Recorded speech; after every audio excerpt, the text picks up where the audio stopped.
Good evening, ladies and gentlemen. Welcome to yet another 42 Level 1. I'm one of your hosts, Alistair Kennedy, and here with me, as always, is the former Twilight Princess of all games, the current Twilight Princess of YouTube, the Uncharted 3 liar and denier, the man of many names, but we just call him one, Andy. Mr. Undercoat here, as always, for the final time. It's not. We've just not been. Andy had a flood, and I knew that he thought,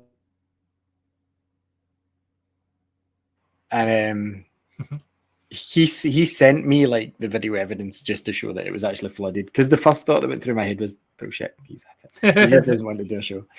But no, his shop was genuine flooded, like Mario Brothers movie flooded when Brooklyn broke. Yeah, I mean, people can see how bad the rain was up here by just watching the highlights of the Scotland game from that night. It was absolutely nuts. Yes, but we're back this week. 2 seconds till I move. First of all, a cat, and then get my chewing gum. So what I thought we'd do this week, because obviously I've fully completed Final Fantasy, except I've not done New Game Plus. Andy's played more or less the demo, I'd imagine. I've not even finished the demo. Finished the demo. So, but you have some initial thoughts on it. So what I thought I would do, because I've spoke to a few people that have asked me, is where can I start with Final Fantasy? That's a good question, because I don't know many series that are numbered, because Assassin's Creed is one of them. But I don't know many series that are numbered that I've got a 16th entry, to be honest with you. I can't think of any others. I know Dragon Quest's going on to 12, but even Assassin's Creed gave up the numbering after 4, so there's probably about 16 of those now. We might do one of these down the line for Assassin's Creed when Mirage comes out. Might be a good idea. Yeah. So the simple answer to where to start is depends on what you're looking for, really. Because it's kind of hard to quantify what a Final Fantasy is these days, and when we cover Final Fantasy 16 in a bit and we'll give you our thoughts, you'll see why. So Final Fantasy started in the 80s, and I don't want to pander. I don't want to make one of these videos. I know this is a live show, so whatever, but I don't want to be one of these pandering. And really, this is that was made by Square. No. It's a game in the 80s, and I'm going to probably piss off fans of Final Fantasy quite a bit, because I would argue if you're new to the series, forget about at least the first 5 games completely now. Even the first 6, to be honest with you. There's an argument for the first 10, to be honest with you, at the moment. But that's not to say I don't like them. The reason is because it's kind of tough to get into specifically 1, 2, and 3. I would say play any one you want, but don't make your first Final Fantasy 1, 2, or 3. Very little story, very basic gameplay, and the most grindy in the entire series. The toughest bosses with the highest HP, and it's not like the grinding's worth any, like I said, story. I know the DS remake, which is the 3D kind of chibi one, added some story to 3, but even that version, the story's not enough to keep you hooked. So don't get me wrong, if you want a game that's literally dice numbers and random night A that doesn't really have a backstory, play Final Fantasy 1. It's probably the best out of the first 3. But me personally, I wouldn't touch the first 3 at all. I said this advice to Andy when I was talking about speaking to my cousin who was interested in it. This is the way that I would say is the definitive how to get into Final Fantasy order. Start with 16. Literally start with 16. 15 at a push, but start with 16. And I'll tell you why. Because none of these stories are linked. That's the big question, is how can I start at 16? I've not played even 15, 14, 13. We'll get into more about them later, but 16, 15, 14, every numbered entry, unless it's got a 2 after it or a 3, which some of them do, is nothing to do with the previous entry. What Final Fantasy has is a kind of franchise standard tropes, like you've got your chocobos, which are giant chicken horses. You've got I call them. I presume you call them summons, Andy. I've known you for long enough. They're summons. Yeah. So they're either summons or idols or icons or guardians, GFs, guardian for. They're summons, right? So if you've seen a picture of the big Minotaur style guy with the horns, he looks like Ganon basically. That's Ifrit, and he's kind of one of the staples. So you've got like Ifrit, Shiva, Bahamut, Ramu, Odin. It just depends what version you're playing, what you got. You've got Leviathan, it depends. And you've got them in it, you've got potions, the magic. You're either going to get a Final Fantasy that's fantasy based or kind of sci-fi based, or you get the ones in between kind of that's kind of steampunk. Like I would argue Final Fantasy VII's kind of in between the old style fantasy and sci-fi, because I wouldn't really call it both. So yeah, the 16 is the ideal starting point, and we'll get to that in a minute as to why. But before we do, I want to jump into, because I haven't given Andy a minute to breathe, and he loves Final Fantasy as well. And Fred's probably going to be mad when he sees this that we haven't asked him. But I just decided on doing this half an hour ago while I was waiting on Andy. So my first Final Fantasy, I'm not going to lie, because to me there's two periods of Final Fantasy. Well, three now. But when I was younger, there was two periods. There was Nintendo Final Fantasy, and that's 1 to 6, and I never played them. And then there's PlayStation Final Fantasy, which to me is like 7 till now. Is literally it. You could argue that there was a kind of Xbox. Nintendo's kind of got some of them back, but basically PlayStation and Nintendo. I was a Sega kid. I didn't touch Final Fantasy. My first time playing it, and I believe one of my first articles written was about Final Fantasy VII. And the game came in 3 discs, and literally was the first game that you needed to have a memory card to play. So that was my first experience with Final Fantasy. I fell in love with it. I played, and I don't know where the article is, PlayStation Moments, I think I wrote for it at the time. It's probably not there anymore. It probably is. It could be. No, I mean the website's probably dead. Yeah, I haven't heard of it a while, but I played up to the Aerith church scene, which is maybe 3 hours into the story, like night after night after night, as I'd borrowed the game from a friend who never told me I needed a memory card. And I was like, what am I doing wrong here? Like, this is boring. All the game is like fighting some guys at a train station and going to the church. But you've got to remember, like, apart from Sonic 3 Knuckles, I had no concept of saving video games at that point, because we weren't the generation of the arcade. We were the generation of, like, there is a game to complete here. Yep. So we need to try and keep our Mega Drive on and as cool as possible so our mums don't find out. So when it came to PlayStation, I just didn't have a clue. I gave Time Crisis, which I'd got, because my 3 friends, me, Don, and Stephen, we swapped them about. I'd got Time Crisis with the G-Con. I think Stephen had got the Final Fantasy and Don got Abe's Odyssey, and we swapped them around each other.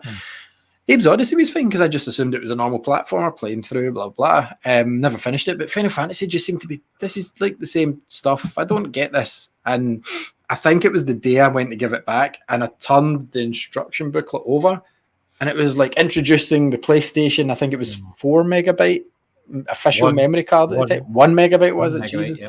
Because 8 megabyte was PlayStation 2, wasn't it? So it was like 1 megabyte. Save your games and save Midgar or save the planet. And I was like, I didn't know this. Went into BT's that day because I was giving the game back. Sold out. We don't have memory cards because they were new. They were like brand new. But that time you didn't get them at PlayStation. Like nobody used them. I don't care about recording my Destruction Derby scores. And I knew nobody that had one. So basically when that game came out in 96, 97 was my first experience. And I never finished it then though. I moved on to 8, and 8 was the first one I properly played on it because of the memory card, and then my disc was corrupt. And we'll get into some more later on how I did finish 7. But what was your first experience? Did you play on Nintendo? Because I genuinely don't remember. I was sure 7 was maybe your first as well. But I was the same as you, mate. 7 was my first one. I remember buying it in Electronic Boutique. I remember it cost me $34.99 second hand as well. And I bought it because I liked the look of the artwork in the back. Didn't know anything about it. I'm like, this looks cool. I'll buy this. Didn't know like anything about RPGs. Never played an RPG before or anything. I'd mostly played like yourself, platformers and like racing games and shit before. I'm like, oh, I'll give this a try, thinking it'd be like a kind of action or a fighting game or something.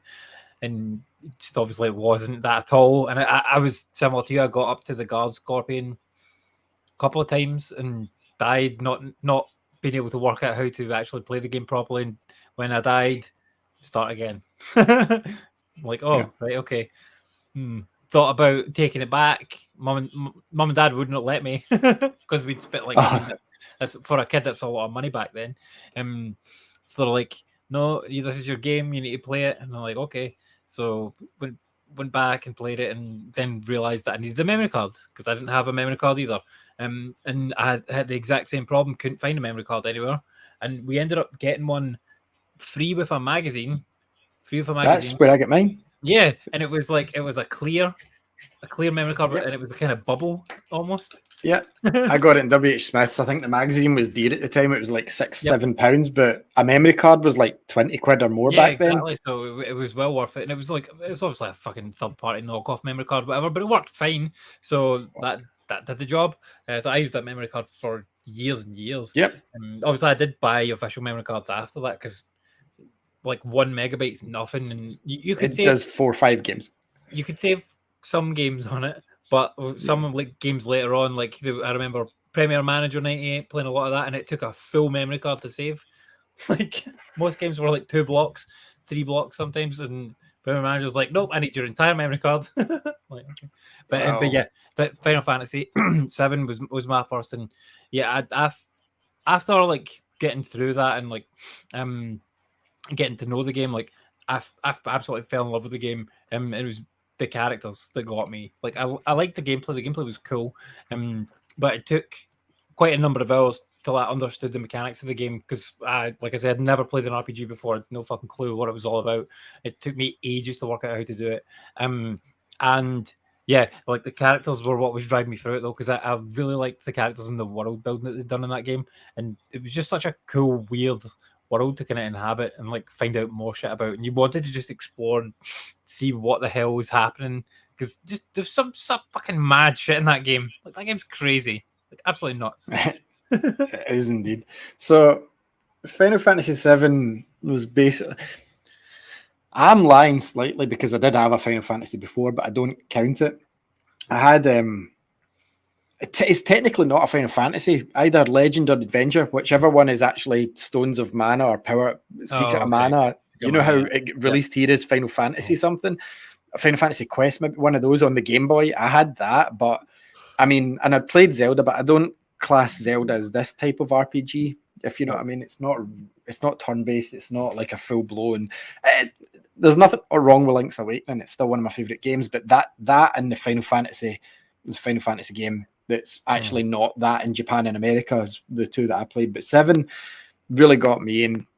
Back to what I was saying, I never finished it because I was borrowing it, as I said, and like by the time my friend who got a memory card, he's like, oh my god, I'm on disc 3, this and that. And back then it was just so exciting. See, now disc 3 gives me anxiety because it's like, what the fuck? How long is this game going to be?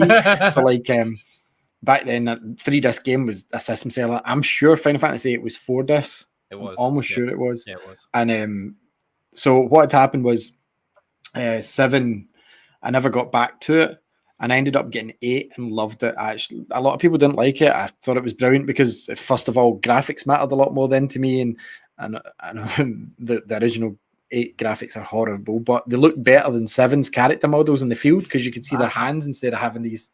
No, back then it looked fucking amazing. Like, no, it did. Yeah, I know. Yeah, see when you had the cutscene and you could run about in the cutscene when like all the mad shit's happening in the background, like when the gardens are fighting, like that was so cool, amazing. Yeah, and I mean, like it was more for me. It was just more basic that the fact that when you're not in like a main section of Final Fantasy VII, their arms are squared off. They don't have hands. They're like they don't have hands and. They're like this, and then 8 comes along, and I'm like, oh my god, Squall looks almost like a person now. Like if you squint, but we were using CRT TVs. But I just loved it, and I got to I think disc 4, and I'd bought it pre-owned like yourself, and I want to say it was £45, £44.99 at Electronics Boutique, because I remember going back in because my 4th disc, it said disc corrupt, and I hadn't looked at the 4th disc, and I should have. But I mean, this was months after that, because like you said, back then, parents were like, that's your game till Christmas. Save up your pocket money or wash the cut. That's what you get told. Whereas now it's like, oh, okay, I'll get you at the weekend. That's it's unreal. But anyway, the Final Fantasy 8 went to take it back. Can't take it back. You bought it like 2 months ago. And I'm like, I'll never be able to finish this game. And I have never really gave it another chance. I mean, I own it on my Switch, my PlayStation. Don't think I bought them on Xbox because I think we've spoken about this before in the main show that I've got it's almost OCD of where certain franchises must be played. Like Final Fantasy doesn't feel right on Xbox, even though that's the only place that I could play 13 recently because I never finished it. Yeah. So that's fit, and it looks lovely because the Xbox One X. Yeah, but and you're not going to go back on a PS3 at this point. Like PS3's dead. Like, yeah. So anyway, so I finally finished Final Fantasy VII because the year after that in the summer we went to Canada, and it was a case of, well, what do you want to buy to take home? And I went straight to the game shop, obviously, and I got the PC version of Final Fantasy VII for whatever reason because the guy said the PlayStation version wouldn't work. Yep. But the PC one will because it was region free on PC. So he said the PlayStation, it'll be locked unless you've chipped your PlayStation. And at the time, I didn't know the Blue Tack trick, or I'd just bought the PlayStation version. But I thought, thinking on it, it might have made some complications because I didn't have it fully chipped when it came to swapping discs midway. I don't know how that would work. So I played it on the PC. Mate, that is the longest I've ever sat at a PC for in my life, ever. I was every night. My mom's like, "Oh, what are you doing?" I used to flick back to schoolwork. Oh, I'm just studying for maths and that. No, what was that? Fuck! I was at the Golden Saucer, like playing the snowboarding game. Absolutely phenomenal that game. It blew me away. Nostalgia paints a heavy picture for me though, because these days it's not the greatest to go back to. It's not. But let's start with 7. Fantastic for us, but see for younger folk watching this or somebody new to the series. You show them 7, it's from the days of horrible 3D that hasn't aged well. They're going to go, what the fuck is this? They're not going to entertain it for very long. And that's fine because there's another way to play 7 now. I would say after 16 to get you into the series, I would then head to Final Fantasy VII Remake. Mm-hmm. Yep. Which is the first part of a trilogy at the moment, which could end up 4 or 5, who knows? But it's the first part of that franchise. I've not finished it fully myself. It is quite slow, but it makes the characters look like the movie Advent Children, which was a tie-in movie for those that don't know, that kind of was a sequel to Final Fantasy VII. And it was fantastic. I don't really want to get too much into spin-offs because I don't think it's worth talking about. But Final Fantasy VII, I'm going to say play the remake just over the original because I don't want to put you off Final Fantasy if you're watching this thinking I want to get into the series. Play 16 first. It's the easiest way to get into it. It honestly is, and it's going to give you a good. I'm not going to talk any spoilers at all story-wise about the game on this show because it just came out and Andy's barely touched it. But it's very Final Fantasy, and it will give you a taste for what the franchise has in store for you. But it definitely doesn't play like a Final Fantasy. And again, we'll talk about that at the end when we cover it. So start with 16. Maybe then go to 15 before 7 Remake. Because then that's slowly bringing you back. Because I would argue that 7 Remake's more of a old classic RPG than 15. So Final Fantasy 15, that's one of my most anticipated, even more than 16. 15 was one of my most anticipated because of the build-up that they had to launch. And that's the one that everyone calls the boy band in the car. Because it kind of is. You're playing as a group of 4 guys driving about. You're actually a prince, and these are actually your protectors, even though when you're in the car you're like, how the fuck did these guys get the job to protect me? Like, how little did my dad like me that he went, yes son, never mind my specifically trained King's Guard, like the King's Glaive, you can have your 4 pals as long as they just like kind of wear armor. Like the big guy Gladius has got like half of his meat and chest there hanging out for most of the game. Armor, he's just a beast. No, he doesn't. He's cool, to be honest. Yeah, and then I can't even talk about that because that's a spoiler for one of the other characters. So I nearly completely ruined a plot point there about one of his friends. But it's a great game, like, and it got a lot of slander for no reason in my mind. I think it's because it went straight to action, whereas, well, we've got to talk about 14 and 11. So the reason we won't be mentioning those much is because those are MMO games. And it's an MMO. It's a very different experience altogether. Like both of them. 100%. If you like World of Warcraft, Final Fantasy love 14 is far better than World of Warcraft. Play that instead. It's much better. Very Otherwise, good. Very good. Otherwise, don't bother, because Don't bother. you're probably not into 11's a pain to play now anyway. Like I don't think 11, the servers are up and peep. Yeah, 11's like very difficult to play, I think. I mean, you can get it. You can buy time cards on the Square store. But it's not worth the hassle. 14 is good fun, but like only play it if you're already into MMOs. Otherwise, don't bother. Yeah. Don't bother. So from 15, you go back to 13. It's very turn-based, and people complained a lot about that because the open world wasn't till the end of the game. I just finished 13 recently. I think it's one of the best. I honestly think to this, I can't think of a game that's as. I mean, when did it come out? 2009, 10? And it looks as if it came out. If it came out yesterday, I would accept that game as a modern console game. That's how good it still looks. Songs in it are great. Compared to Gollum. It's like Gollum looks like a generation before that, and I'm playing the 360 version of Final Fantasy 13. Yep. I'm so annoyed with Gollum, but that's for another show. But like 15, I would say if you've got PlayStation, you download your PlayStation Plus. See, if you don't want to like spend money and you've got PlayStation Plus, play 15, the Royal Edition just now, because it'll be the PS4 Pro version. It runs okay, not great, and that's a decent game. Like I personally prefer 15 to 16. It doesn't. There's reasons for it that I can't get into until Andy's played it more. But 15, I like the kind of half and half styling of. You can still use the ATB method, even though it does have Kingdom Hearts style combat, as we called it. Yep. So 15's got Kingdom Hearts combat with if you don't press anything, the battle freezes, so you can analyze. Whereas 16 is Devil May Cry. It's literally Devil May Cry. Like, and when you're walking about, it's God of War, and that's what I mean by it's not an RPG. Like, the two closest games to Final Fantasy 16 are none of the Final Fantasies. It's God of War 2018 and Devil May Cry 5. Those, and it makes sense because the Devil May Cry guy is there, and they've kind of tried to emulate the Western favoring kind of God of War's like single player. I'm surprised there wasn't like a young girl protagonist that Clive had to rescue along the way and be the father figure to, like Last of Us, like God of War, you know. So anyway, yeah, 15's pretty good, and it's on your PlayStation Plus collection. So I would argue start with 16 and then play 15. The stories are not tied in any way. Like I said, you'll see chocobos or chocobos, some people say, but I say chocobo because it sounds better. Yeah. Chocobo, they're in it, the magic's in it. Summons, I don't like the way the summons are used in either of these games. I think they get more limelight in 16, but I prefer them being like a magic spell that I can use at any point, but that's just me. Or like Matira and my sword, and like I prefer that than like having to wait for an epic moment, like because both 15 and 16 went that way. However, the way to look at it is 15 a lot of people didn't like, a bit like the Wii U.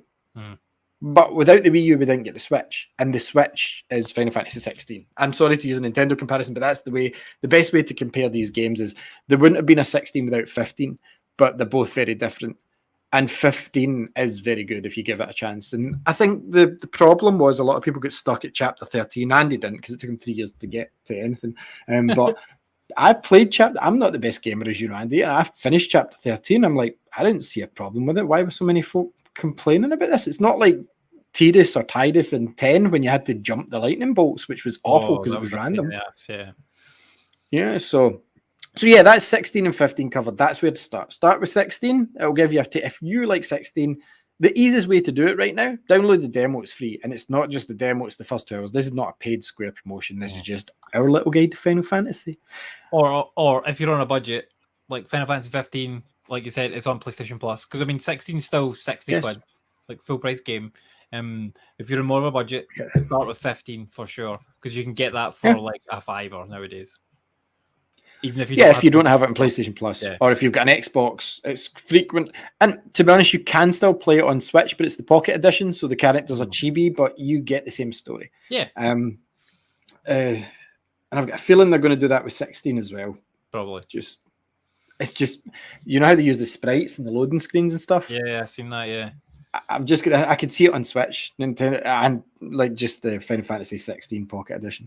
But anyway, 15 is really good, 16 is really good. I would argue you're going to get more of a Final Fantasy taste from 16 because 15 15, even when you load it up, doesn't have much of a Final Fantasy vibe in my mind. It doesn't. It's doom and gloom for a lot of it, but it does have an open world. It does have a car that a lot of people didn't like at first, but they fixed that. So, and all the DLCs included in the Royal Edition, if you can get a hold of that. That's the version I would pick up, because at some point, some of the characters are like, I've got to go now. And then it's like, where have you been? Oh, I'll tell you later. And it's like, what was that all about? So, anyway. DLC, 14, buy my story later. Buy my story later, yeah. So 14 is very good MMORPG, but it's not like these. There's fantastic storylines in it, but this is a game where it's like £8 a month, £7 a month, and you grind a lot, and it's good. I'm not meaning it to sound bad, but I can't count it in this list. I think the menu music in Final Fantasy 14 is probably my favorite in the entire series. Like, I really just love that. Yeah. The main Final Fantasy theme. To be fair, in 14, the coolest thing about it for me was that you could just do whichever kind of job you wanted to do. So, like, I just decided that I would be an amazing leather You went worker. to like rub stones or something. No, I was a leather worker, and all I did was worked leather for hours. It was ridiculous because we were all on playing, and it's like, but see, the thing is, like, not that Andy's antisocial, because he wasn't, but like we kept, I don't know if it was Fraser or Robin or somebody were coming back when Andy, you coming to go hunting? You're like, no, I'm making more trousers or something. And he was just content, just sitting in the workshop, just ding, ding, ding, ding, making stuff. And I'm like, okay, man. But he wasn't caring about going to do the quest and fighting the demons and slaying the dragons. He's like, no, man, I'll make some armor. I'm still getting XP. And like, it was a fun little mini game to do. Like, and I was making money off doing it. So and they've added so much over the years. Yeah. Because Final Fantasy 14, just to get it over with, it launched and it was horrific. Apparently, I never played the original. So what they did was, instead of cancelling the whole thing, they made an in-game event that wiped out the old realm, and then they re-released the game as Final Fantasy: A Realm Reborn. So there was an actual event where like the whole Earth was getting wiped out, and you could be there and partake. And that's referenced in A Realm Reborn at the start. They talk about the destruction of the Earth and stuff. But it's so fucking good. It's the best MMORPG that is out. It's so good. It doesn't feel as like go and kill the. I'll tell you, Final Fantasy 16 feels more Warcraft. Kill these. Find me 6 pieces of bread and come back. It's like, I've just slayed this big demon. Go and get my soil, bitch. Why do I need to go and get your soil? Well, I'm going to grow some flowers. Do I get anything for it? No. Do they ever grow? No. You're just going to see me here for the entire game. Like, what's my reward? This. What is it? 1 potion. Isn't that worth 20 gil? Get out of here, Clive. It's like, but I just had. Anyway, but that's the gripes for another day. I can only gripe so much about it and be spoiler free. So that takes us to 13. Very polarizing, because people didn't give it a chance in my mind. It's so good. Like, the game's incredible, and people, I understand their gripes. The open world doesn't appear to the end. Mm-hmm. But if you thought 15 was too action and didn't like it, and 13 didn't have an open world and didn't like it, it's almost like Square went, hold my beer, and they made 16 and went, no open world, all action. That's what's happened, and it's crazy. However, we're not here to debate that at the moment. So 12 before that, 12 was one of the, out of all the ones I've said, 12, this is the most complex one, I would say, battle system wise, and I'm going to pass over to Andy to talk about it because he's played a lot more of it than I have. But I would definitely say, to get into Final Fantasy, 16, 15, then 7 remake, for someone that's fresh to the series, that's your best way. If you play those 3 games and go, didn't like it, you're not going to like any of the rest of it. It's as simple as that. But if you play them and something goes, that was cool, then arguably I would say after 15 is go to 13 if you've got an Xbox or PC, because 13's still recent.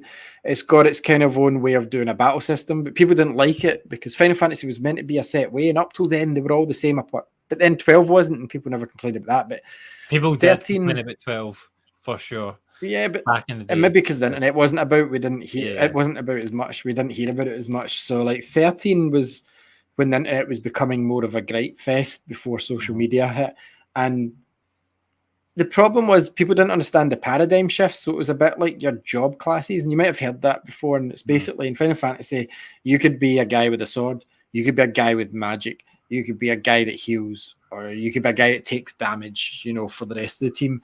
And in 13, you can make all these different groups of, right, because instead of just having to be one, all your characters can be all of them. So you might want lightning to attack. You might want Snow to be a sentinel, which is the guy that takes damage. And then you might have Zaz as like the Ravager, who is like the magician. So if you set it up right, one of them will take the damage, one of them will heal the rest, and one of them will throw the magic. And you need to kind of have combinations of that and then have one to revert to where it's all heal when your health goes down. And people just couldn't take to it because the old Final Fantasies that we'll talk about after 12 have a very different style to that. Like even 10's the last one that I'd say is the old style, because 12 has not got this old style. 12's got, was it the Gambit system, I think it was called? Gambit. So yeah, if you want to get into Final Fantasy, and if you actually like the idea of it, play 16. If you're on a budget, play 15. And if you're on a really, really budget and you're back on PlayStation, play 13, I would argue, if it's PS3.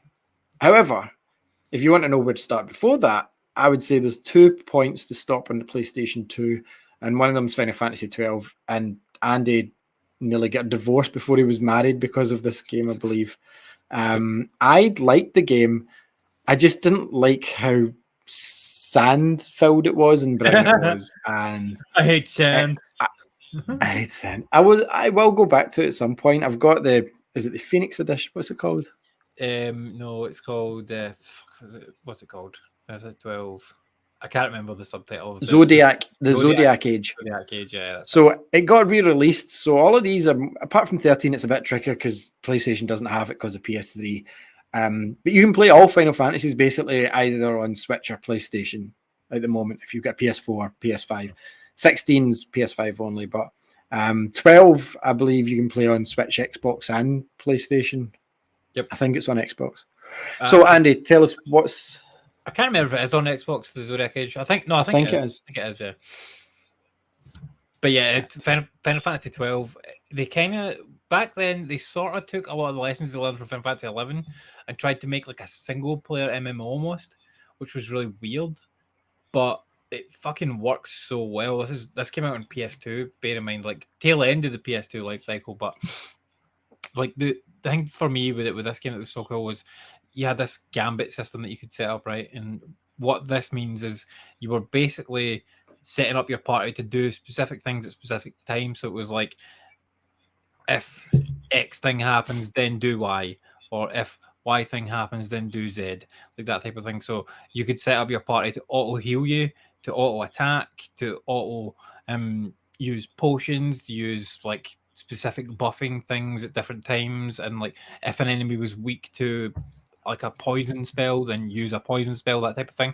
So you could set all these up and like you could go real in depth with it on your characters, and you could literally just point your character in a direction, run over to an enemy, and then the characters would just battle for you, which was cool. I like, and you didn't have to do that. You could independently control them if you wanted, but obviously it takes a lot longer to do it that way.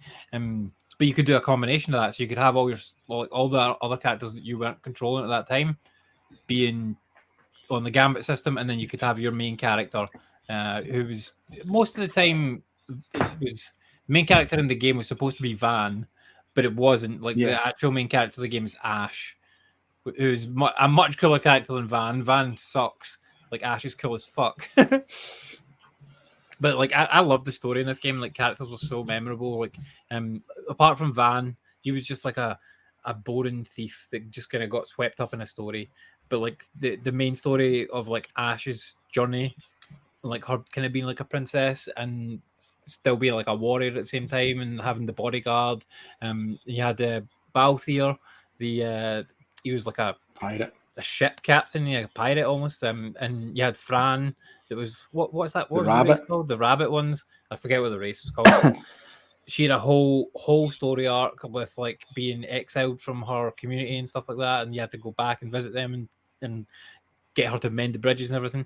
Just so fucking cool. And like the game took you all over that world all the time. You had to go back and forward and back. Was it open? It was open world. It was. The special thing about 12 for me wasn't the gambits though. It was the first Final Fantasy where it decided to show you your enemies on the map, because up to that point, even in 10, it was random encounters, which can be the most annoying thing going back to, which is why we're going backwards to discuss these rather than going up to discuss them, because arguably they get worse as you go back, but then you get to 7 and stuff and that doesn't apply. But 12 was very different. I think 12 was the first one, apart from 11 being an MMORPG. 12 was the first one where they went very different, and that's when not one Final Fantasy after 12 has been the same as the one before it. But up to that, they were all very similar, just little iterations, you know, more story, adding in sphere grids, you know, different spells and stuff. And then 12 hit, and it was like, wow, gambits. Wow, it's kind of like an MMO. Okay, you can get side quests as well as your main quest now. What's this stuff that's happening to me? So 12, I do want to go back. I picked it up on Switch, and it looks okay, but part of me really wants to get the PS4 version because I know that's going to look a hell of a lot better on the TV. But then, do you know what's annoying? I have my Switch docked a lot, especially just now. It's only been 2 days of the summer. It feels longer. But I'll be playing something, and I'll have to go and get Leo up. So then I'll have to take whatever I've got off the TV.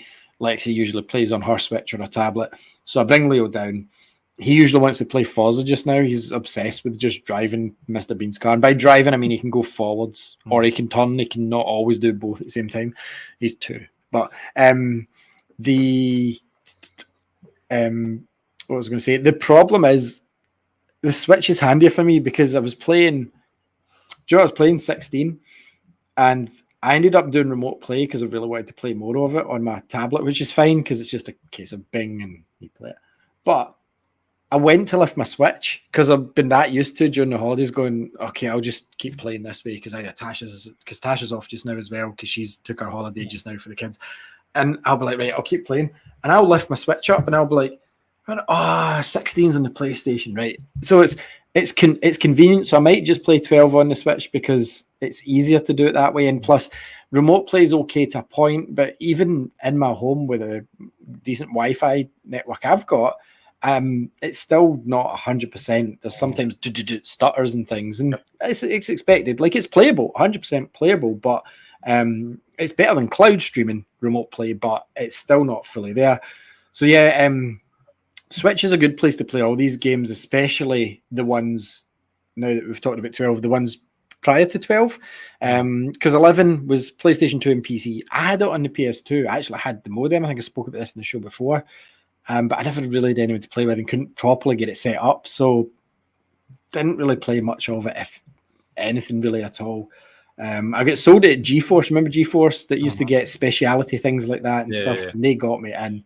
And just I couldn't figure out the whole setup of it. And that's the way it was. But before 11, we get one of my favourite. Sometimes my problem with Final Fantasy is I know Andy's favourite stays there all the time. We'll talk about those at the end. But for me, I can't talk about my all-time favourite. I can tell you what my favourite is, depending on what day it is and what I've been thinking about. But 10 stayed with me a long time, and it still does. The reason is because it looked fucking amazing, like so good at the time. It got developed alongside Final Fantasy IX, which kind of got overlooked because 10 came out like 4 months later for the PS2. Because I remember 9 coming out, and I'm like, I've already got a PS2. Why would I want to buy a PS1 game? And then they announced, the same day they announced 9, they went, oh yeah, and 5-6 months later, you'll be able to play 10 on your PS2. It's like, no one's buying this. And I think it did affect sales for 9. Silly move. They should have delayed it and worked more in 10. But that's not to say there's anything wrong with 10. You can pick it up now on PS4, Xbox, Switch, and it gets bundled with 10 too, which is, like I said, some of these have got sequels. So 15 doesn't have a sequel. 14's MMO, 16's just out. 13's actually got 2 sequels, 13.2 and 13.3. Silly names, I know. Final Fantasy 12's actually got a sequel. Well, 13.3 is called Lightning Returns Final Fantasy 13. It's still Final Fantasy. It's still 13.3 on that's the name of it, though. It is, though. So anyway, Final Fantasy 12 has got a sequel as well called Revenant Wings, which follows the story. Final Fantasy 10. I've got it up. I've got an actual copy of it upstairs, and I've got it in one of those 700 DS games from Amazon things. Yeah, because that one only came out. It only came out on the DS. Like, yeah, imagine making you made a sequel to a PS2 game, a really good on the DS, only on the DS. Like, okay. Yeah, but then they threw Final Fantasy Crisis Core only on the PSP. At the time, that was madness to me. I'm like, this is so good. Why is it not on the PS2? And it came true finally, like last year or something, to the main consoles. Took them what 30 years, something like that. Yeah, man. So no, maybe not 30, but 20. Yeah, 20 years. Yeah, about 20 years, maybe 21, 22. But no, 20 years. So they stop saying 20. 10, like I was saying, it was the first to voice acting as well. So that really got me. And then it was the first to get a sequel, which is why I brought up the sequels. 10-2 I bought, and then I didn't play. Not because people have reviewed it. I think it got it was in the 70s when it got reviewed. I haven't played that game. I know what it's about, and I know some people said, "Oh, but you just play as the girls." I've got no problem with that. I thought it was kind of cool, and I know they kind of tweaked the character slightly, and they were now a pop group, which is bizarre. But hey, Japanese games, if you've played Yakuza, then you will accept anything happening in the game. Like she was a religious summoner, but now she's a K-pop star. Cool, that works for me because I played Yakuza 7, and nothing will shock me now. So yeah, 10-2 was the first sequel to these. But I remember picking up 10 because I skipped 9 completely, couldn't finish 8. So 10, now that I'm saying this, I'm almost convinced I finished Final Fantasy 10 before I finished 7. Because even though I said I went the summer after that, I think it was like 2 years later that I went to Canada and I picked up 7 and I'd already finished it. I can't remember. It doesn't matter. But 10 was the first one I finished in console fully. I loved that game. I loved Jecht. I loved Sin. I love Tidus. I know it's Tidus, but I call him Tidus because he was water-based and it's Tide. I call him Tidus as well, mate. Yeah. But I've heard his name pronounced in like the Sidian. Yep. Tidal, yeah. Tidal. But I've heard interviews with developers and I've heard like Dissidia and they call him Tidus. It doesn't sound right to me. Tidus sounds right because his sword was so cool, man. It was like, it wasn't like any of Cloud's. It wasn't like the Gunblade like Squall that we'll get to in a bit. But like it was full of water. It was like this cool sort of like, I wanted it, and he wore this cool wacky costume that would never work in real life. That was like yellow sleeve, half dungaree, kind of cargo shorts. And he played a game that I get so addicted to, and it called Blitzball, which was crap. It wasn't like fluid or anything. It was a turn. I hated Blitzball. I played turn-based. I hated Blitzball. I loved it, man. I done it, and you ended up either getting the summon or the sword or something out of it. But I thought that game was fantastic. Like I loved Oro, and I loved all the characters, and all these characters. Every quest they did, like going through the woods, dodging, like every one of these are memorable to me. And every re-release I've picked up, but I've never played through it again. What I do plan on doing now that I finished 16, there's two of the old ones specifically we'll get to later that I'm playing through, and I have been on and off for many, many years. And I want to finish those. But my next goal is to go and do 13-2, because from what I've heard is, people say it's like one of the best Final Fantasy games ever because they went into 13 and they went, okay, you didn't like that. You didn't like what we're trying to do. How about open world? Boom. Airship. Boom. Standard Final Fantasy. Boom. There you go. And everyone went, yeah, this is what we wanted. Thanks. And then I think with Lightning Returns, they went, fuck you, action game. That's kind of what happened. Yeah. But Square's going to do what Square's going to do. And I've came to accept that.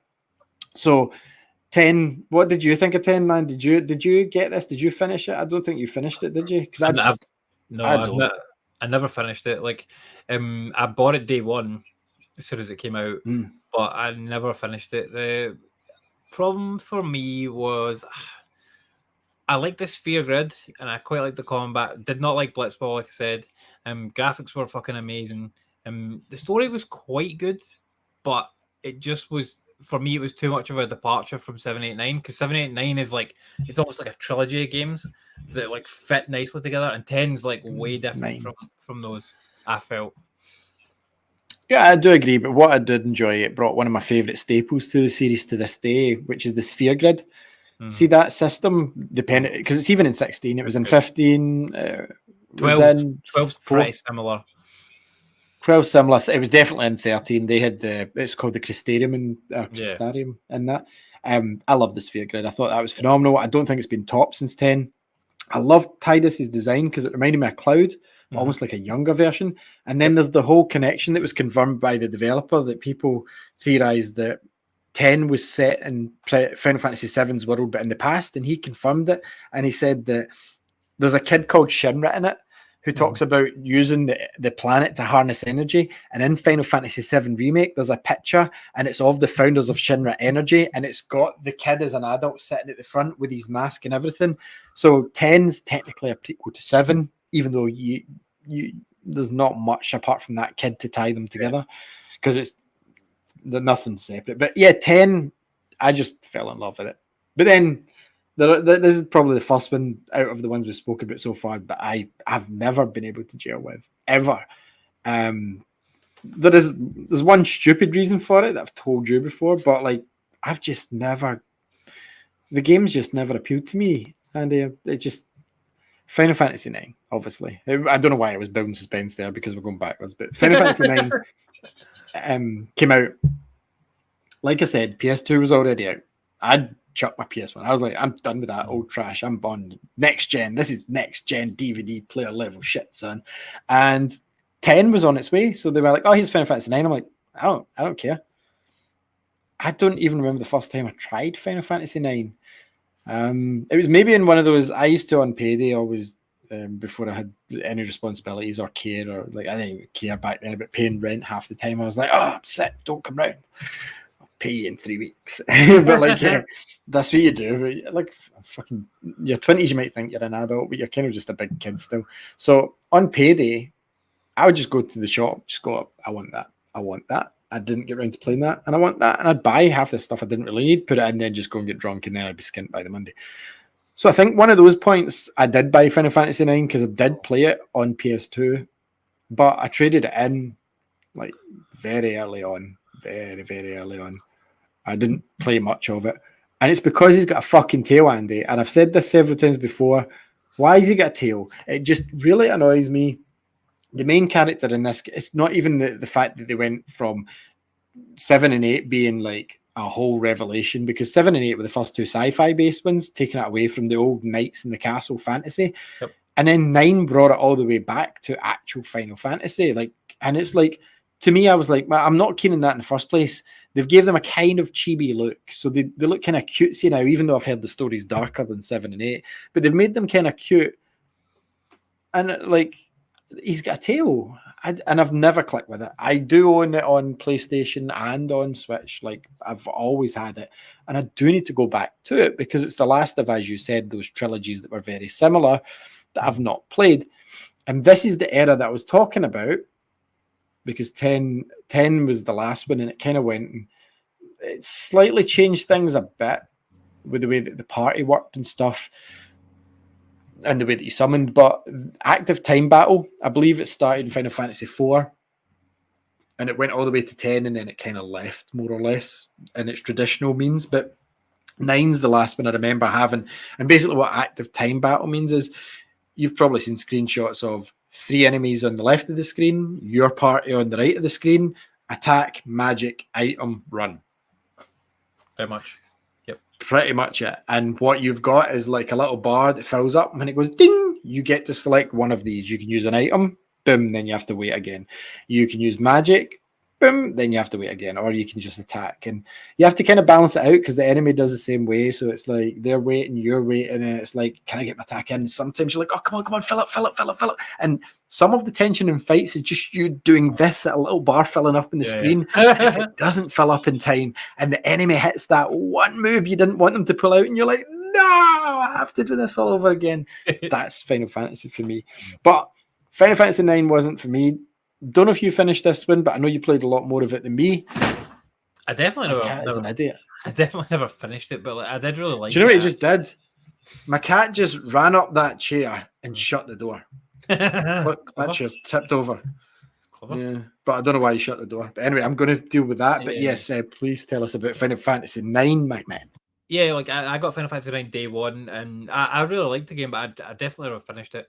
But I liked the characters in that game. It was totally different, like story wise and setting wise from 7 and 8. Like 7 and 8, you could kind of see a lot of kind of it was different, but there was a lot of similarities between some of the stuff that was going on there. But like obviously 9, they took it back to that fantasy and like knights and all that sort of stuff, and you were playing as a thief.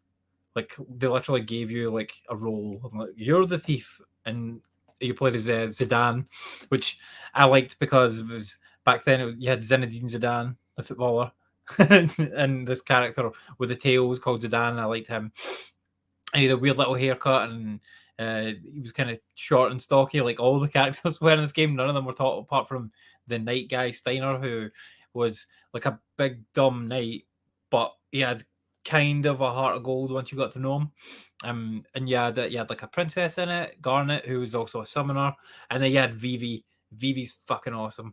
Like Vivi was a black mage, and he didn't really have a face. He was just kind of had like a blue cloak and a big kind of pointy hat and yellow eyes. And it was such a kind of iconic look. And obviously none of these characters like spoke. They didn't have they weren't voice acted back then, so it was just the dialogue. But the dialogue they had was good. It was well written. Same way with like 7 and 8, dialogue was excellently written. And all these people in this game were totally memorable. I can't remember why I never finished it. Can't remember. There must have been a reason back then, but I didn't finish it.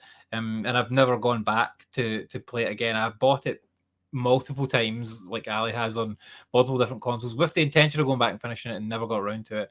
But I will, because like on Switch is the ideal place to play this type of game nowadays if you're into these kind of if you're into these menu-based battle games. Like, patience is definitely a virtue with these because they are long. You can speed some of them up with the newer versions, so they've got like 2 times speed modifiers on them that you can do. They do have like invincibility type cheats and things where you can boost your health and things, but I wouldn't bother with those. But the speed one, not cheating, totally fair. It just speeds up a lot of the kind of legwork that you have to do in these games. The grinding takes far less time, and the running about on the map and whatnot, and the easy battles that you have to do, where just attack 3 times and all 3 enemies are dead. Those type of ones, it speeds them up an enormous amount using the speed up mechanics. But yeah, like I really like 9, even though it was quite different from 7 and 8. Still a great fucking game. So I want to talk about that a little bit, the speed up mechanics. So the new versions of these games, 7, 8, and 9 specifically, have got the speed up mechanic, or move at double, triple speed, unlimited moves, and remove enemies. And those ones are all cheating. But the speed up one, I'd never even considered using, because I've never went back and played 7, 8, and 9 until I was sitting playing one of the games earlier on, not 7, 8, and 9, but one of the older ones, and I realised I can double time this. Yep. Because I was holding... 12, I'm playing it. 12 has it as well. It's not 12, it's 4. I'll tell you it's 4. Okay. The 12 does have it as well, So my favourite version of 4, we'll talk about that later, but basically the speed up mechanic for the older games is the way to play it if you're a new player. It's difficult to control in towns, but see when you're in the world map, that makes things a piece of piss for grinding. And that's not a bad thing. That's not cheating, because grinding is laborious. It's boring as fuck. But see if you can zip, zip, zip, zip, zip, and then hold speed. Amazing. It doesn't take away anything from the game. You're not cheating. You're just speeding up the bar filling up, basically. And it doesn't slow down the enemies, so they're moving just as quick as you and stuff. So you still have to sometimes take that off just to heal up and slow down. But see if you're just like, especially in the games where your party doesn't share levels, and it's like, oh, such and such has joined the party. You're level 5, mate. What have you been doing all your life? You've got a fucking gun for an arm. Like, why are you level 5? Let's sort that out right now. And obviously, like, your main character's usually the one that's the main character of the game, and they're given to you like usually like about level 5, 6, kind of like a new Pokemon in those games. And you just grind and level him up first before you meet anyone else. and or her when it comes to Lightning, but mostly it's male protagonists in the Final Fantasy games. I think is Lightning the only female? Lightning's the only one that was billed as the main protagonist in the games, in the mainline games, but Ash is for sure the main protagonist in 12. Oh no, but no one knows. I get what you're saying, but like no one knows Ash really if they've not played it. Everyone sees what's his name, Van on he's the cover star, whereas Lightning was never shied away from. Like, and arguably, Snow's a cooler looking character than Lightning. I don't know. Lightning's fucking cool. Like, Lightning's awesome. I'm not taking into it. I love Lightning. I think she's amazing. I can't wait to play 10-2. I'm glad they didn't do the usual trope of, and I'm not going to tell you which games this happens, but some of these games, your main character just dies at the end because it's the heroic sacrifice, and that's not a spoiler. It's the same in movies. Like, oh, the hero dies to save the kingdom. I just spoiled Final Fantasy 13, I suppose, but then it's 13-2. So, 13-2. And she comes back, she returns. So, and Lightning also returns in 3. So, yeah, like Snow's pretty good, but what are we talking about there? We're going back. We're talking about 9. Talking about 9. So yeah, the speed up mechanic I'm now totally fine with, because when you told me you were using it for 8, I'm like, no. I think it would be harder to use it for the whole of 8 because 8 had this thing that we'll talk about in a minute of how to get your summons, and you could miss that if you've got the speed up thing on, if you just nail bosses. So 9, it's an interesting option. Andy's probably already said that the best way, for me anyway, I guess you agreed, the Switch is probably the absolute best way to play 100%. Anything from 10 downwards, play it on the Switch, to be honest with you. Or like 12 and up. Steam Deck, maybe, like if you've got a Steam Deck. Same deal, really. No one's got Steam Deck. There's like, what, 15 million Switch owners, Andy? Like 500,000 Steam Deck owners. So when you've next got a Switch near you, because most houses have now got 2 in them, you can download most of these Final Fantasies. You can download like 1 to 10, I believe now. 1 to 10 too. The Pixel remasters as well. So and you can get 12 on the Switch as well. So you can get all the way up to there. And then 13's only playable on Xbox realistically just now. On Series X, Xbox One, blah blah, or PS3, and then 14 and 15. No, 15 you can play in Switch as well. Actually, the Pocket version we spoke about earlier. And then 16's PS5. But yes, let's talk about Final Fantasy 8. One of my favorites, and it gets so much hate. I don't know. I do want to go back to this game, but it's the case of I was at the last motherfucking, and I know this was over 20 years ago now, but I was at the last motherfucking boss, or just about to go on to the last disc, which I assumed was just about the last boss, and the disc was corrupt, so I've never seen it. I've started the game again, but I've never left the garden, which is the school. But Andy has got this fresh in his mind. He's seen the lovely new beautiful looks of Squall's lovely new face. But there was something, I remember the first time I seen this cutscene, like everyone was still talking. I mean, see these days, games are talked about for a month, even 16, tremendous achievement for what it is, but like, it won't be spoken about in a month, even gaming circles, really. It'll come back round Game of the Year talk and stuff like that for the soundtracks and stuff, but like, 7 was spoken about for years. Yeah, man. Years. And then they went, and Final Fantasy 8 is coming. I remember the buzz at school, and I don't remember how I seen the trailer because YouTube wasn't a thing then, obviously. But I remember seeing this trailer of Squall fighting. Is it Seifer? Yeah, is the guy's name? Yeah. Yep. And he slashes him, and there's a big scar in his face, and it's a fucking gun sword, man. He's got half a magnum with a blade on the end, and everybody at my school the next day. I swear, I didn't get a lot of work done at school anyway, but like that day at school, no, see the guys that could draw, they were fucking drawing the gun blade. They were going, is this how it looks like? The guys that were into games were talking about how it could be used. The geeky guys were talking about, I've seen this sort of stuff before in Warhammer, and then there was other guys that didn't give a fuck. But like for the most part of my year and some of the year above and below, because I think I was second or third year at this point, possibly something fourth like that, year.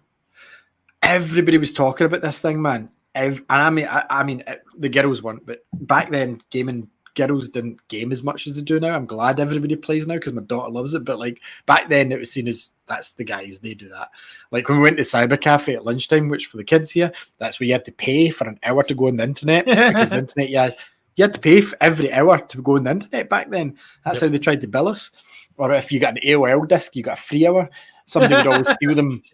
Somebody would always go to Asda and steal them and sell them at school. Do you know what that trailer was? Where was it? So they put out Final Fantasy VII Platinum Edition, and it came with a disc which had a demo for Final Fantasy VIII on it, and it had a trailer basically, and it was the trailer. Is that where it was seen? So somebody must have bought. Yeah, or someone would have bought it and shared that around probably, but it would have been in demo discs as well, I would imagine, because remember you got demo discs with magazines back then. I love demo discs. I'm sure that trailer would have been on at least several of those demo discs back then as well. Official PlayStation magazine or something probably had it, but I think the first place you could get it was on the Platinum version of Final Fantasy VII. You don't get the disc anymore. Like they did that as well with. They did that as well with the game The Bouncer, which looked like Squall and it was an action game, and they had a demo, I'm sure, for Final Fantasy X on that. Yep. And it's a way to sell that game. But anyway, because I need to eat this because I'm starving. Tell us a wee bit more about Final Fantasy VIII because it's fresher in your mind, but I just remember the hype at school, like so much for it. Like I was the same, like because after obviously like I'd never played one before, played 7, loved it, and then like after finishing 7, I think I beat 7 twice before 8 came out, and then like 8's coming out. Oh my god, cool! Got 8 day 1 and played fucking loads of it. Got to basically the last kind of boss sort of area, and stopped playing because I got stuck, and I can't remember, my save file corrupted or something. And I didn't want to go back, but like I've started it so many times over the years since then. Like at least 5 or 6 times over the years since then, and never gotten very far with it. But like this year, obviously, I have been playing it, and because I got the remaster on the Switch, which is the best way to play this game nowadays. Where did he put me? He kicked me away. Well, there we go. But yeah, the remaster on the Switch, 100% the best way to play this game nowadays. Like playing it on the big screen, the graphics are not good enough to support that. Like nowadays, the remaster, the graphics are good enough to play handheld, and that's it, fine. But yeah, like I loved back in the day. I loved how good the graphics were. The graphics are fucking insane. Nowadays, like it looks okay. Like that's probably the best thing you can say, but it looks fine. But yeah, like it's obviously got the the similar kind of attack mechanics, similar magic, but in this one, quite a big departure from 7. Because in 7, you just had like materia that you sort of collected within the environment, and you could steal sometimes materia, you could buy it in shops and things, and then you would equip it to your weapons. And this one totally different because you would have to draw all your magic from enemies. So like enemies would have a certain amount of magic spells, and that you could sort of take them away from them. And there would also be like draw points within the environment as well. You could draw spells, and you could have up to 100 of any one spell. The cool thing with this game for me was very early on, you could get quite a decent pool of magic built up, and then you could use a thing called the junction system. So you would basically pair your magic onto like your weapon, or onto your abilities, so like your strength or your health and things like that. So you could really boost your stats very early in the game. So you could have like 5,000 health, and if you took all the magic off, you're like less than 1,000. Like it was nuts just by doing a little bit of grinding, which I found the grinding in this game to be more fun because you would not attack. You would just be pacifist, and you would just draw with everyone until your health was kind of getting lower, and then you would attack to finish off or heal up and keep drawing. But yeah, then you would end up with this big pot of spells, and that would make some of the fights easier. Not all of them, but some of them. But yeah, so like I said, I've been playing this game this year, and like I think I've put like 50 hours in to the game this year, and I've got right up to the very last boss, and I cannot beat it. The last boss is a absolute bastard. I can do the first phase of it fine, but then you get to the second phase, and it starts stripping away pots of your spells. So like you've got 100 of the best spell in the game. Whoop, nope, they're gone, and it does it randomly, so you don't know what it's going to take away, which is very frustrating. And with this one, the solution to it seems to be to just go and get more and more and more and more spells, which obviously takes time, and I'm going to do quite a bit of grinding to go back and get that all sorted out. But the game for back in the day, it looked great. It had a great story. The characters in it are awesome. Like fucking Squall. people always made fun of Squall for being like emo and depressed and stuff like that, but he's not really. He's just a kind of introverted sort of guy. But like his look is so cool because he's wearing like the leather jacket with a fur, and he's got the gun blade, and he's got the scar, and he's got a cool hairdo. You know, like this guy's fucking cool. And the gun blade is one of the best weapons in any video game ever. Because in most games where you do, especially in these type of games at this time, you did an attack, you just pushed attack, and you went attack. That was it, done. But with Squall, if you pushed attack when he was actually hitting the enemy, if you pushed R1, it would fire the gunblade at the same time as he struck him with the sword, and it would do more damage. So it felt much more involved than like Final Fantasy VII for like the gameplay aspect of that. But yeah, because you had the trigger button, like you were saying, for your gun. And you had the boost mechanic for the summons as well. So when you put the summon out, when it's doing its attack, you could boost it. You had to unlock the boost, but it was so cheap. And then you could hammer square, and it would do extra damage. Funny thing when they're talking about the names of the main protagonists, like the original one was like I don't know the original one, but like Final Fantasy VII will start from there because that's the starting point for a lot of people. You had Cloud, you get Squall in this. You get the like of Tidus, which lightning knocked. Clive. I know, Clive. Yeah. I mean, they call him in 16. They do have another name for him, like they call him Wyvern. And I'm like, I'm not discussing anything above and beyond that, mate. I'd rather not discuss anything. I don't want you to ruin it. He doesn't get called that by many people, and it's a bit of an insult. Oh, yeah, okay. I mean, it sounds like a cool name. He's also got a third name, which would be even more of a spoiler. Okay. But I mean, his name's Clive. His name's Clive Rossfield. And that's about as much as I'm willing to talk about any of his three names. Right. Okay. But yeah, like Final Fantasy VIII is an amazing game. Like it's fucking great. Play it on the Switch if you're going to play that one. Yeah. Or Triple Triad as well, like the card game, really cool. As long as you don't mix up the rules. That game is so addictive, it's unreal. Mm-hmm. Like if you get into Triple Triad, you can waste more hours in that than any other Final Fantasy minigame. Yep. It's the best. It's the best minigame in the whole season. And I know they had Triple Triad again in 12 and 9, I think. Yeah, 9. If 9 wasn't Triple Triad, it was something almost identical, almost the same. Yeah. It might not have been called that, but Triple Triad is basically the game where you've got a card and it's got the numbers like above it, to the side and below, and you have to kind of try and beat the numbers of the cards above you and to the side of you. And really good game.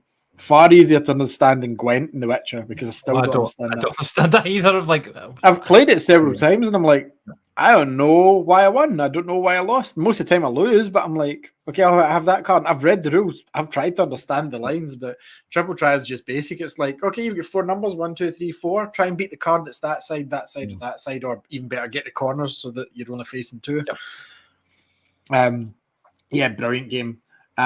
Weird way of like leveling up your items though, when you had to find, was it the gunsmith catalogs or whatever they're called, if I remember right? You had to find the weapon. You had to find weapon book thing. I can't remember what they're called, but the weapon books, basically weapons monthly, weapon something monthly. I forget what it's called. But then once you found those, you get unlocked a recipe. I discovered a new recipe. I've the new recipe.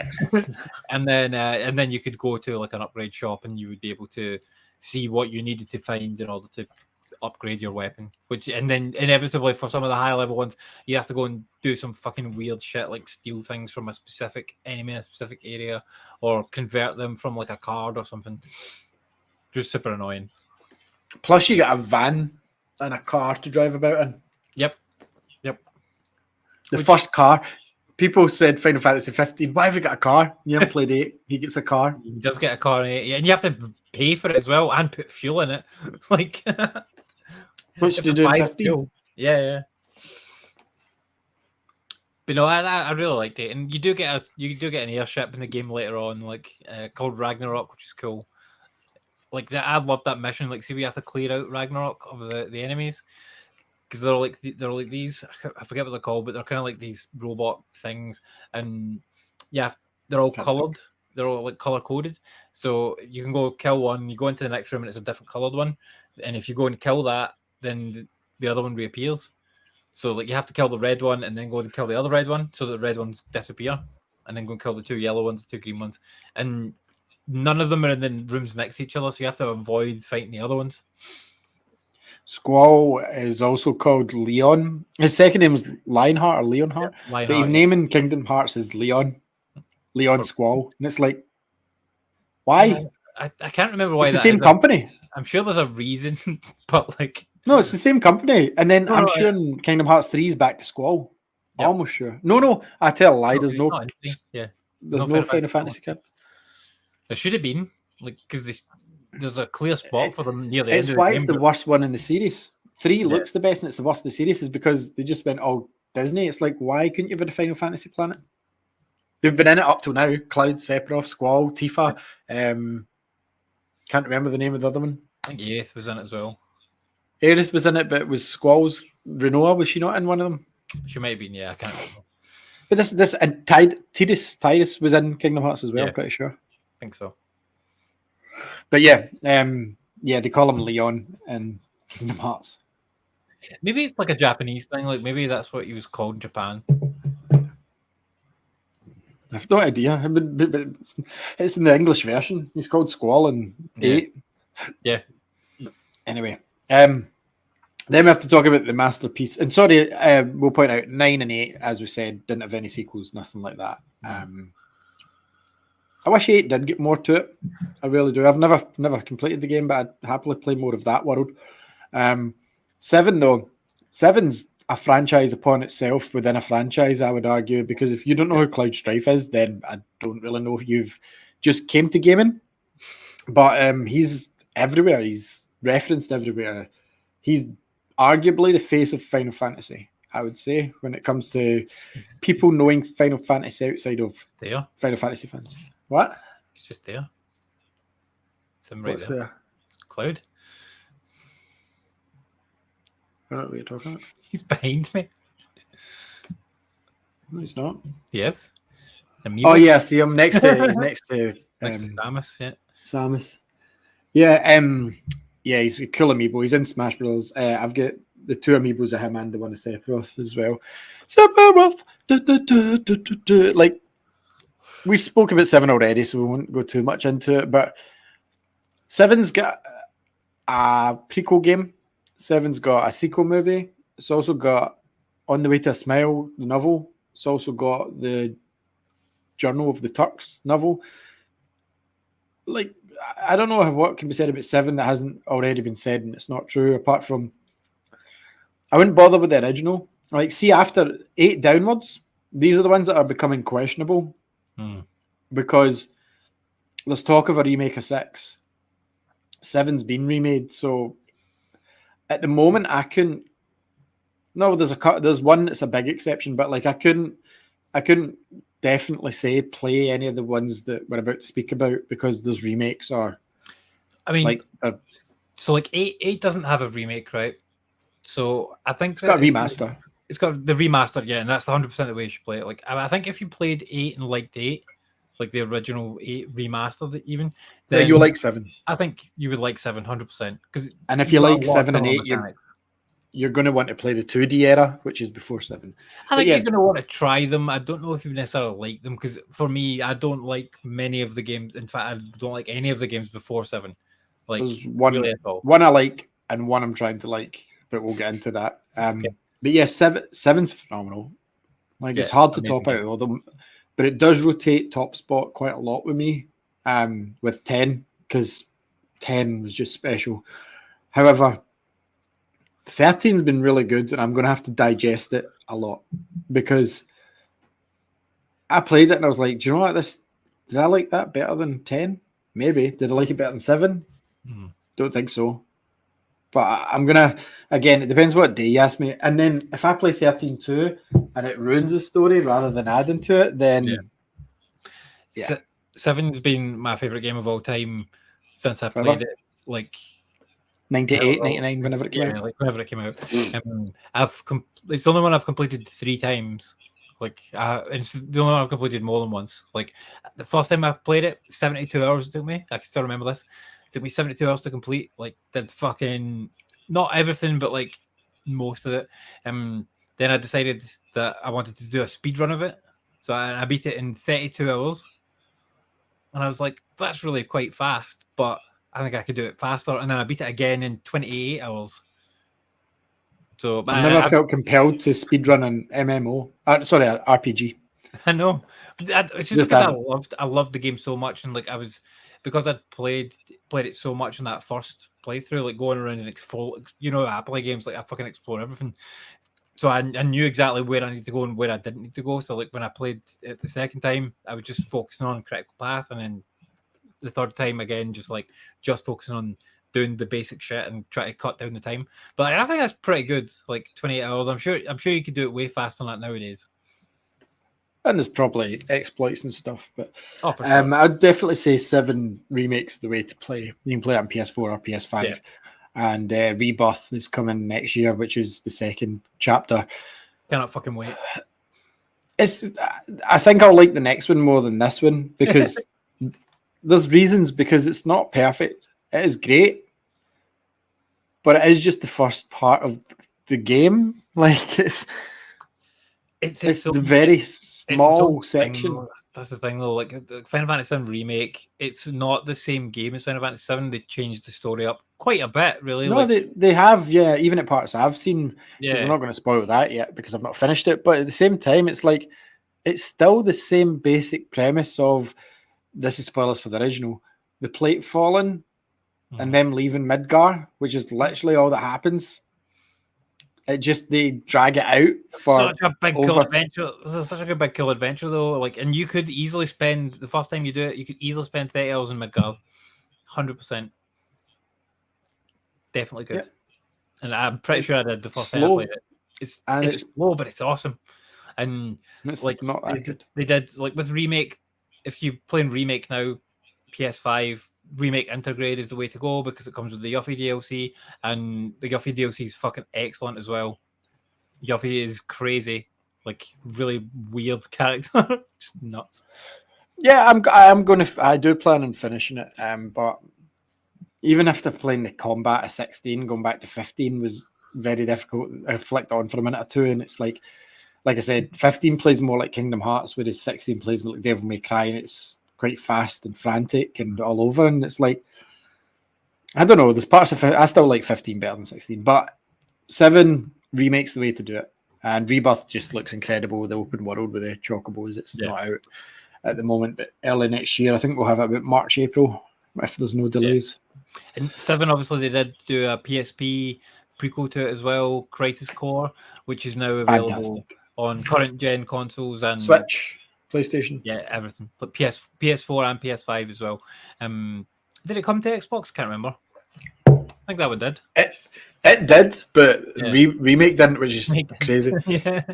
But that game was stuck on PSP for so good, long, and it's the best game on the PSP by miles. And it was a shame that it was stuck there, and like they finally put it out onto modern day consoles. I played it on PSP back in the day, like when it first came out. I've played it. Amazing game. 4-5 times. Oh, nice. Absolutely love it. Like Crisis Core. Why do you think I've always had a PSP? Like always, it's just simply for Crisis Core.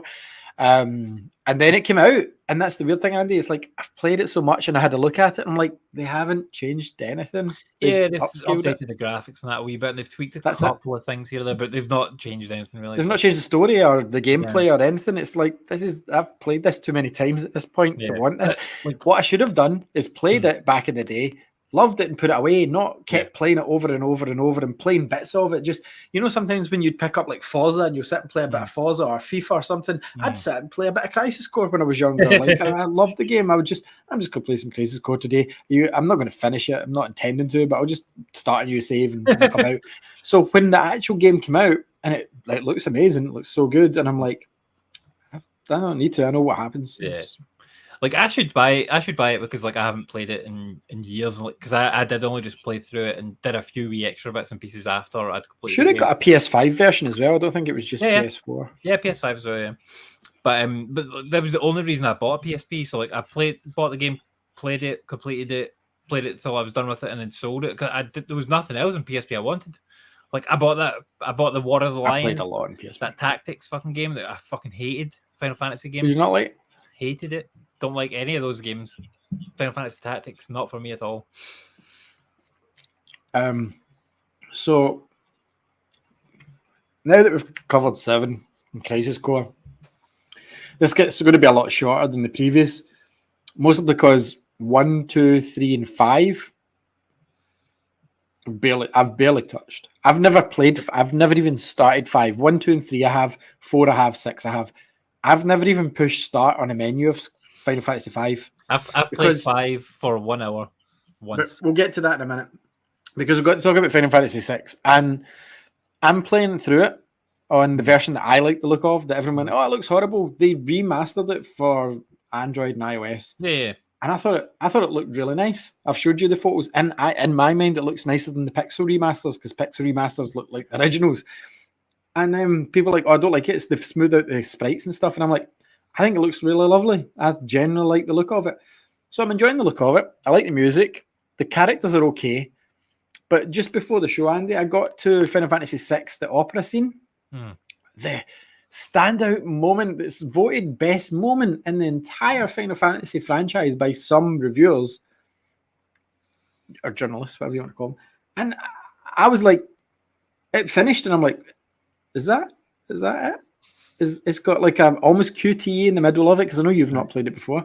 Not played that. And it's like, so basically the opera scene, what it is, you're trying to steal an airship to go to a gate to get the Guardians or something. Right. And I'm at the opera, and they already know somehow that the guy's coming to kidnap the main star of the opera show. Right? Just so happens one of your party apparently looks exactly like her. So what they're doing is they're swapping her over, that you're the character in your party, and she's going to get kidnapped and lead you back to the airship and whatnot and get you in. And the opera scene is her swapping places, you trying to remember 3 lines out of a book you've read, like what line was next, and you select it. Right. That's it. And I'm like, how the fuck did this get voted over? Like, never mind Edith dying, right? Because that's the obvious one, right? Stab with Sephiroth. Sorry, I don't give a fuck. It's been years. Sephiroth in the fire, like that fucking scene. Nibelheim. Sephiroth at was it Middleham? Where was it? Nibelheim.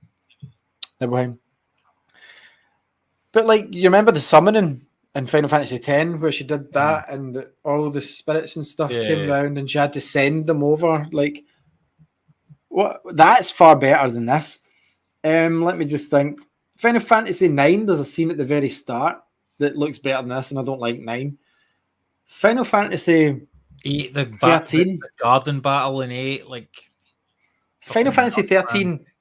Any section of that game cut out is better than this. 15 had some amazing scenes, especially later in the game when you went to the future. Remember? Spoilers: there's time travel in Final Fantasy games. Yeah. And 16, every 2 seconds is a bigger moment than what happened at the opera. It's not even a good song. And I paused it because I went, maybe it's the mobile version, maybe that's why people complain about it. So I went on to YouTube straight away, listened to the original, and I'm like, it's not catchy. Like, I don't get it. It's not like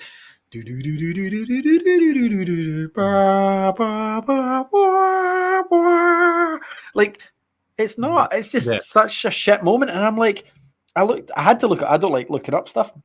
What I like doing in games is looking up chapters so that I can see how far I am to the end. Yeah. But I don't like looking up how to do stuff. So I was just like, is there another opera scene in the game? And it was like, oh, that's the opera scene. And I'm like, why? You must have heard folk as well, like YouTubers, everyone going on about, the opera scenes. No. it was just another moment. See, if I didn't know about the opera scene, I'd have played that section and thought not twice about it. I'd have went, right, let's get this airship, bitches. Not such a beautiful scene, that opera. What the fuck? Seeing the flowers in the church with Edith was more beautiful than, like... Yeah. Anyway, I think I don't understand why 6 has been so overhyped. Because if you look up just now, like, most people online will say it's the best Final Fantasy of all time. It's simple. It's not even the top. It's not even top 5 for me. And it's playable. I would say that this is the one to go to if you want to play the old ones first. If you're like, nope, I want to go traditional. Well, there's two. There's this one and there's another one.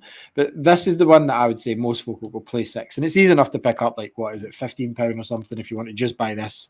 Because the Pixel Remaster, you don't have to buy the whole collection. Yeah. I wouldn't advise buying the whole collection because 1, 2, and 3 they're not worth your time. They don't even have story, really. They don't. Yeah. They don't, Andy, and you know they don't. So 6, I don't know how long. I don't have 6 loaded up just now, but I've maybe put about 10 hours into 6 so far, and I think it is quite a big Final Fantasy. Yeah. You can see some of the nice tricks that they've done. It's like, do you know what? I really appreciate that more now than I would of what you've managed to make the SNES graphics do and look like, you know, just these subtle things. And it's like, the only thing holding them back at that point was the hardware.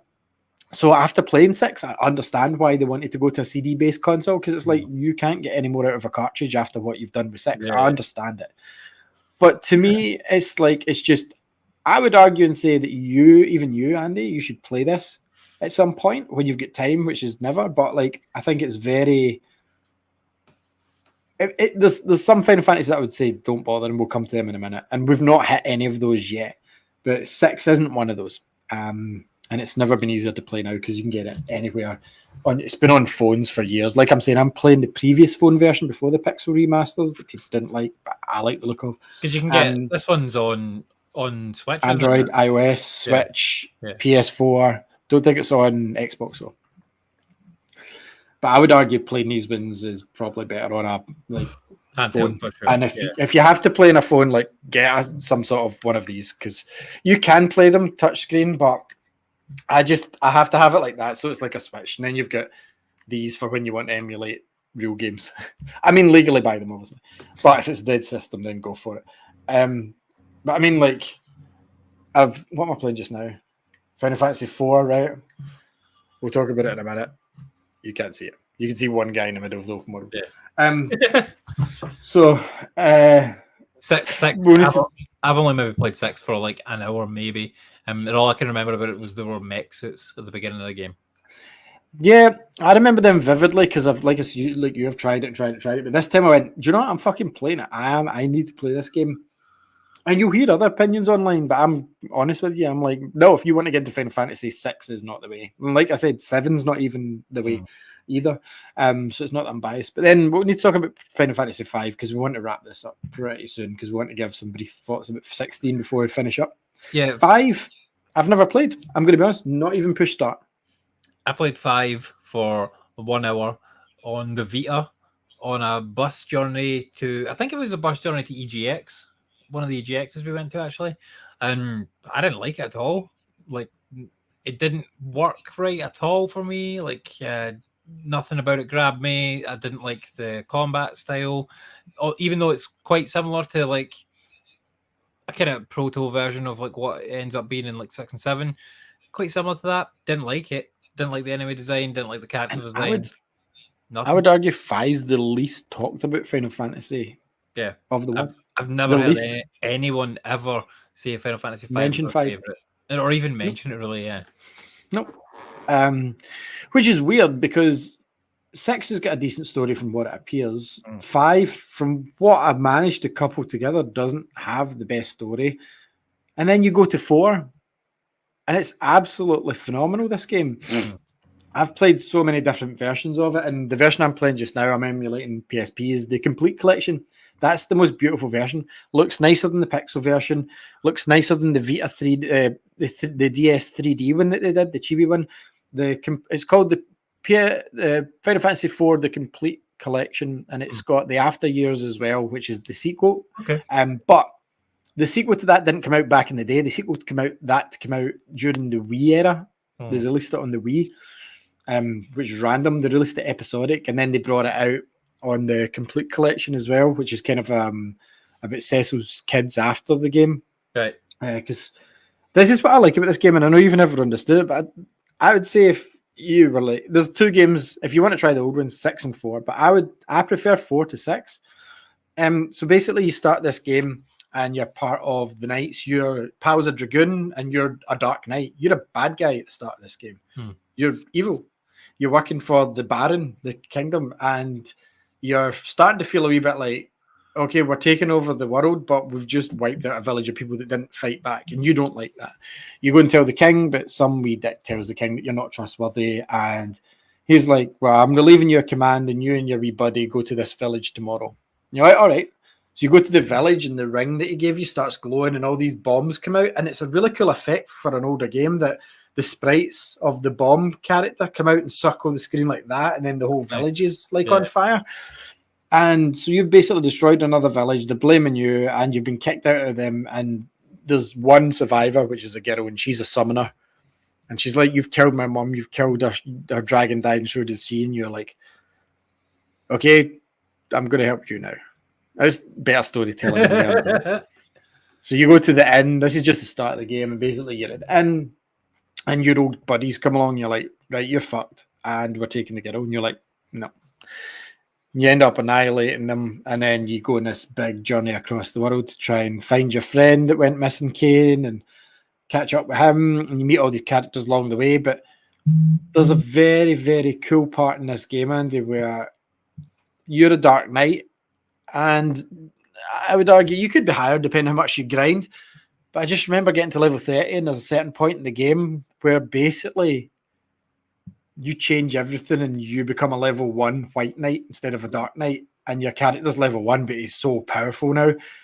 And it's got the things like where you can go to the moon. There's the underworld of the like things that Tears of the Kingdom are doing that's getting praised for. Final Fantasy IV was doing back then, and like they've got the summons, they've got all these cool things. Like even at the start of the game when the girl screams at you, she summons like it's a sprite version of Titan, and he punches the ground and it splits the world map and everything. And honestly, the story in 4, it was released over here as Final Fantasy 2, and Final Fantasy 6 was released as Final Fantasy 3 over here. I never played them as that, and I'll never call them that because I'm not stupid. But like over here, we got Final Fantasy 1, the first one, then they didn't release 2, but they released 4, and they called it 2. And also, if you're picking up the SNES versions, you need to watch out for that. So if you're picking up Final Fantasy 1, 2, and 3 on the SNES in Britain, or Scotland, or England, wherever, Ireland, Wales, maybe even Europe as well, actually. Final Fantasy 1, 2, and 3. 1 is Final Fantasy 1, but Final Fantasy 2 on the SNES is not Final Fantasy 2, it's actually Final Fantasy 4. And Final Fantasy 3 on the SNES is actually Final Fantasy 6. That's probably why we've never heard anyone really talk about them, because like in our circles, nobody played them because they didn't come out. No, nobody played them. 5 never came out here till like the PlayStation Anthology Collection, PlayStation 1. And by that point, everyone was like, 3D graphics only, 3D graphics only. Boys, it's true. I had no interest. I like Final Fantasy, but see, then I was like, I ain't playing 2D graphics on my TV now.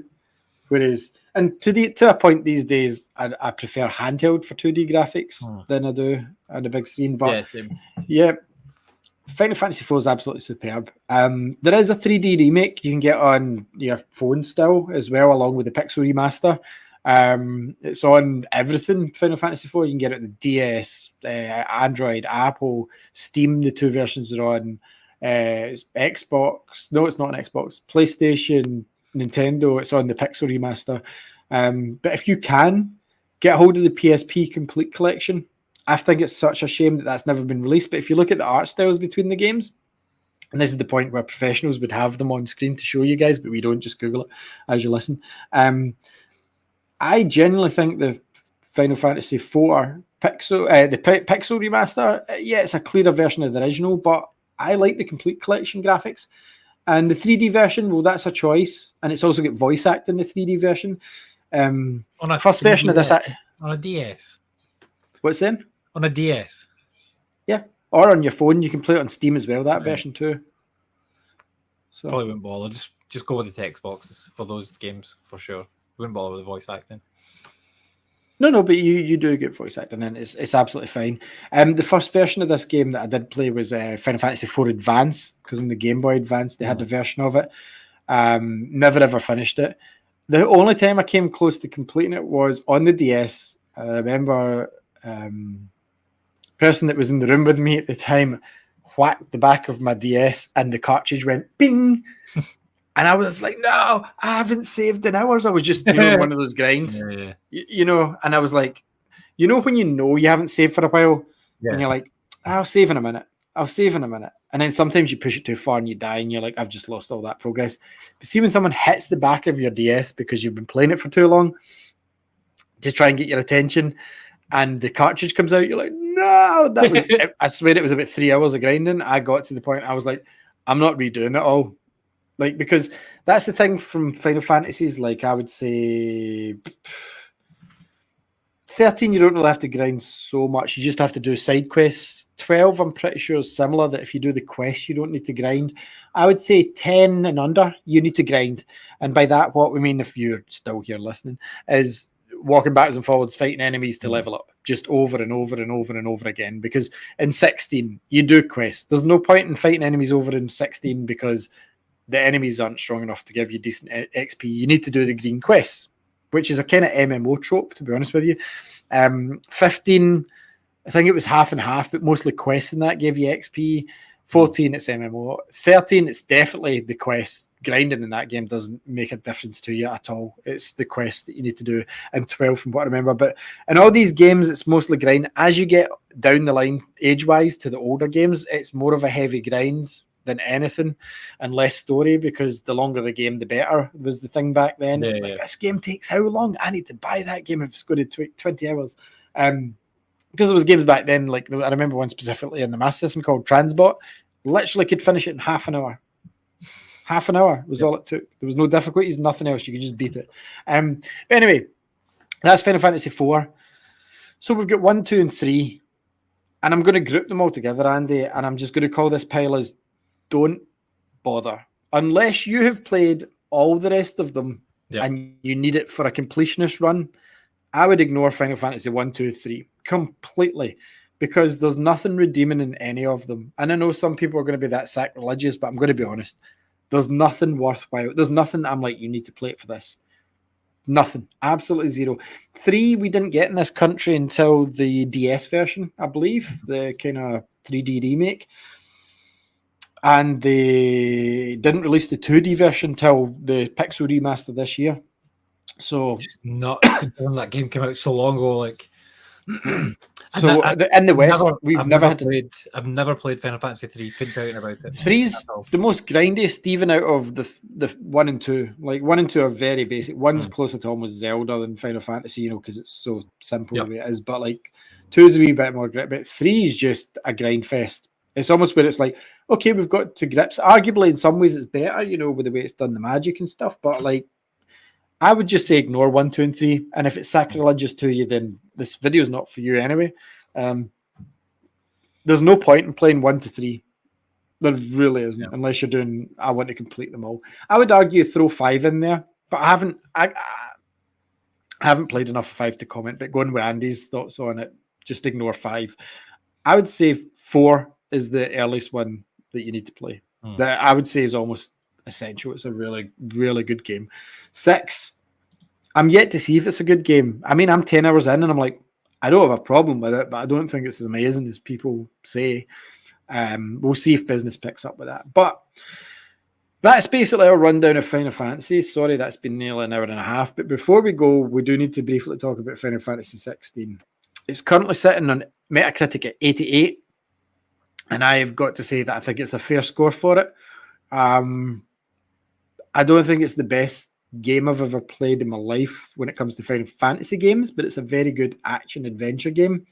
Like I said earlier, this is not really the Final Fantasy I expected. It's went off the deep end, basically, and it's basically a Devil May Cry game with elements of God of War, and Game of Thrones storyline over the top of it. That's the game in a nutshell. And I mean, I've finished it. And by finished, I mean I've done every single side quest, everyone. There was none left when I finished that game. I've done every single hunt on the board, which is all 32 of, you get them in most Final Fantasies. It's like the super monsters, blah, blah. Go and fight this guy. Don't know them. The one thing I refused to do was the laborious trials for each of your powers. It's like, say, Titan. Right, go and do the Titan trial where we get rid of all your powers except your Titan ones. And you have to fight 3 waves of enemies using only Titan powers or Shiva or whatever. It's like, I don't want to do 7 of those.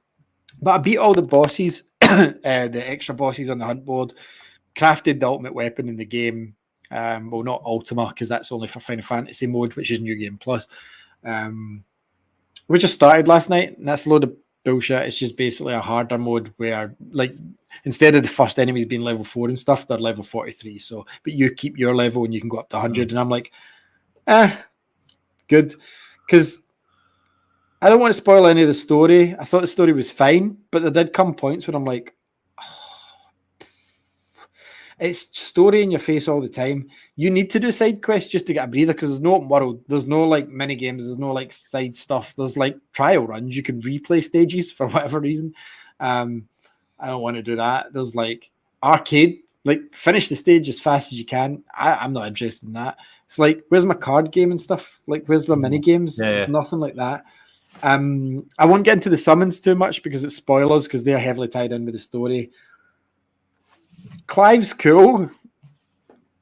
I didn't like the fact this is a minor spoiler.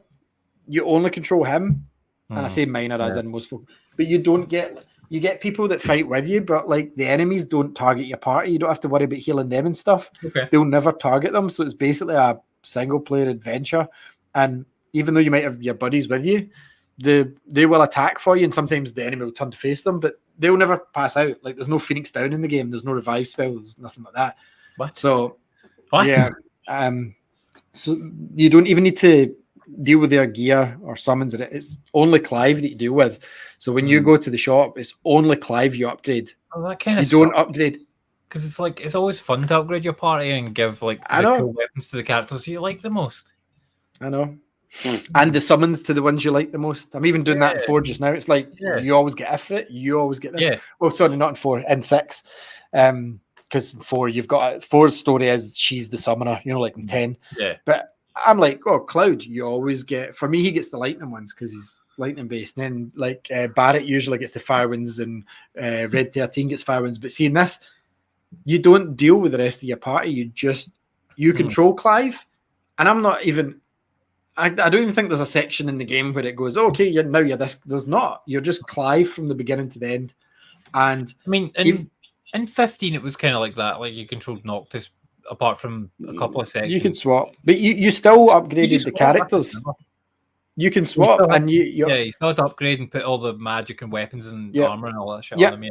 There's none of that in this. You only have to worry about Clive. It's very much a Final Fantasy to try and get new people on board. Because to me, I was like, okay, cool. I'll give Clive this one, and I'll give this guy. I can't upgrade this guy. Where's this guy in my menu? He's not in my menu, so it's only literally on Clive. So you've only got like one sphere grid style thing. There's only one, and it's just for Clive. There's only one weapon type. It's just swords for Clive. Like I said, there's no I don't like that. I've obviously not. I'm not going to that bit in the game yet. So that is the game. No. Like, I mean, from what I've played of it so far, like I've not even got to that. So that's the thing as well. Is like I didn't dislike the game, but see what I'm saying to folk, I don't understand why I get 10 out of 10. They're looking at me like I'm crazy, and I'm like, have you played it? Because I've beaten every side quest. And I'll say this about the side quests. I don't remember one of them, and there was like easily 80. I don't remember one. Yeah. They were irrelevant side nonsense, like throwaway. I'm not joking about the one where it's like I'd literally just beat a sky demon, and then the guy's like, can you go and get me 5 soil samples? And it's not just a case of go and get the samples, Andy, and that's them handed in. No, it's go and get them and then take them back. It's total MMO style, and I'm not exaggerating. Every side quest till the end of the game is either get me this or go and fight that for me and then come back and tell me about it. Every one of them, and none of them make a difference to the big plot. Completing some of them, if they've got a plus sign, get you something extra. Like one of them gets you a chocobo, one of them gets you like more potions, the ability to carry potions, because you can only carry 3 potions at a time at the start. You can't just pick up as many as you want. He auto picks up stuff, right? If you walk past it, auto picked up. And then if you've got 3 potions on you, it's like no space potion used. I'm finishing the game with like 100,000 million gil or something because there's nothing to spend your money on. Because basically you do a mission and it's like, okay, I used 2 potions, I'll go and buy 2 potions. Or I used 1 ether, I'll go and buy 1 ether. That's it. And all it is like loading up Clive again, so he's getting inventory slots. It's like loading him up with potions. You can only use 3 of the spaces, so it's like potion, high potion, and elixir. You just top them up after every battle. So like the management of your party is 0 in this game. Even the management of Clive is like every time you. I love managing the party. Every time you finish it. This is the thing as well about the weapons. Every time you finish a chapter, all you do is go to the blacksmith and he'll have a new weapon that's slightly stronger, and you push upgrade, and then you've got the new one, and that's it. That's as advanced as the weapons goes. And I'm like, man, long gone are the days in 7 where I was trying to finally tune my different swords with Cloud with the materia slots and stuff. Now it's just like, now do you want the stronger weapon for the next part? Yeah, okay. There's all the crap I've got. So yeah, like literally I done hunts like an MMO, like a bounty board, like The Witcher. I done every side quest and I don't remember one. Like apart from the soil one, like because I found it hilarious that I'd literally just saved your village from getting roasted by a meteor or whatever it was I was fighting, and you're now go and pick up 5 bits of dirt round the corner because I'm too lazy. And then there's the stereotypical one of, can you go and ask her over there? And you like, it's like literally from here to the other side of the room, and you go and speak to her and she's like, oh, of course, go and tell him don't be silly, and you walk all the way back and it's like quest completed. I'm like, these are all a fucking waste of my time. But it got to that point, Andy, where I'm like, I'd internally said to myself, I'm doing them all. Because the only reason I would say to do them all is because by the end of the game I was like level 48, level cap's 50, so I didn't need to grind by doing these quests. So it wasn't like I was just going out into the field and grinding, but the quests were boring as fuck. It's just might as well have been grinding. Do you know what I mean? Like, oh, can you go and ask this guy something? Oh, there's some bees. Can you go and kill those bees? Not joking. So I was like, yep. But then killing them doesn't complete the quest. That's what annoyed me the most. It was like I had to kill them, and it's like, and he speaks like Batman, so it's like, I better go and tell them at the hideaway. And it's like, okay, I've got to go. Every time you do something, it's like, now travel back to the hideaway. And I'm like, you love cutscenes. Just give me a fucking cutscene of me going back to the hideaway, please. But no, it takes you back to the map, and then you have to select the hideaway and wait for the travel thing to fill up. And I'm like, why not just take me there if that's the only option? Because now and then you'll get all the other options on the board, because you've maybe got 30 locations on the world map that you can fast travel to. Some of them are bigger areas than others. But this game is a tunnel game. This game is like, if you hated 13, this is more of a tunnel than any of 13. Like, see, when you get to Grand Pulse in 13, that's a big fuck off open world. And I've recently done it. This is big fields, but nothing compared to that. There's no reason to explore. There's no reason to go anywhere because, like, I've done all my side quests and I've looked it up. There is nothing more for me to get. It is literally, I'm what, 80%? I've got 5 trophies away from the platinum. So it's not like I have skimped over stuff, man. I've done everything that this game had to offer. It's an extended Devil May Cry combined with God of War 2018 with Game of Thrones wrapping paper. That's what this game is.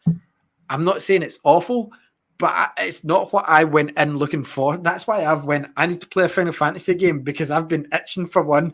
I bought 16-day launch. I went, I'm just too excited to complain at the moment. And then I kept playing it. I went, maybe it will do something else. And it's like, oh, I'm too far in now. I need to finish this. And it's not the worst one I've played. And I don't want to put off anyone else listening to this, because this is our guide. I would say start with this one. The only reason that I got a bit let down was because I'm, as you've heard, old to the series at this point. And what they've done is so jarring to me that they've took it away. I'm not one of these people that's online going, it's not a Final Fantasy game. It is a Final Fantasy game. It's just, I didn't look into it too much because it was like, it's an instant buy, it's Final Fantasy. And then when I played it, I was like,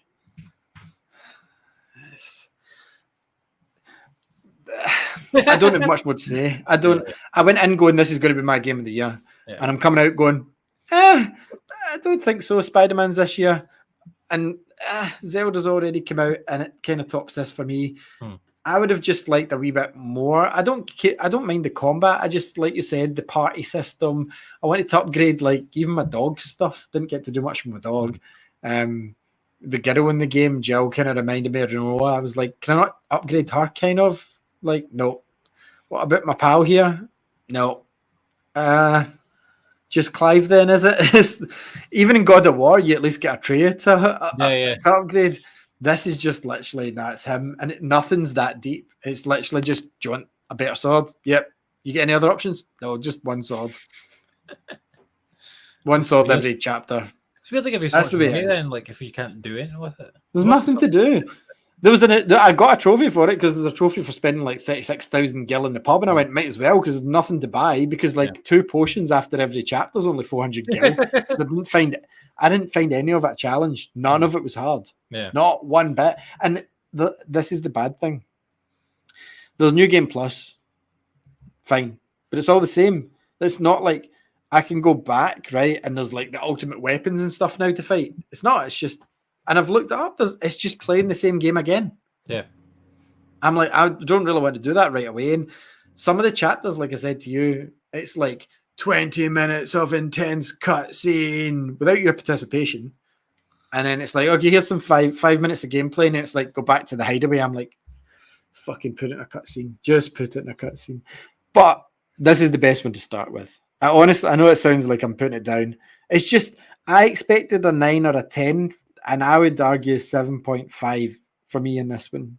I think it's what I would give it. Yeah, I think 88 is very generous. I've not played enough to, like, at all to even think about giving it any kind of score or anything like that. But like, so far it's been slow, real slow, and not engaging either. It's not slow compared to Final Fantasy VII. I'll tell you. See the opening that you're doing? It's slow. The opening is slow, right?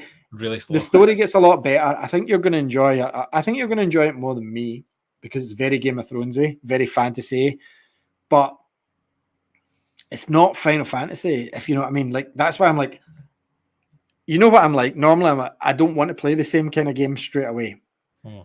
And I'd just finished off there. Like, sometimes I'll finish off again. Like, I just finished off 13. I was like, maybe 8 hours away from finishing. So I put that in last week.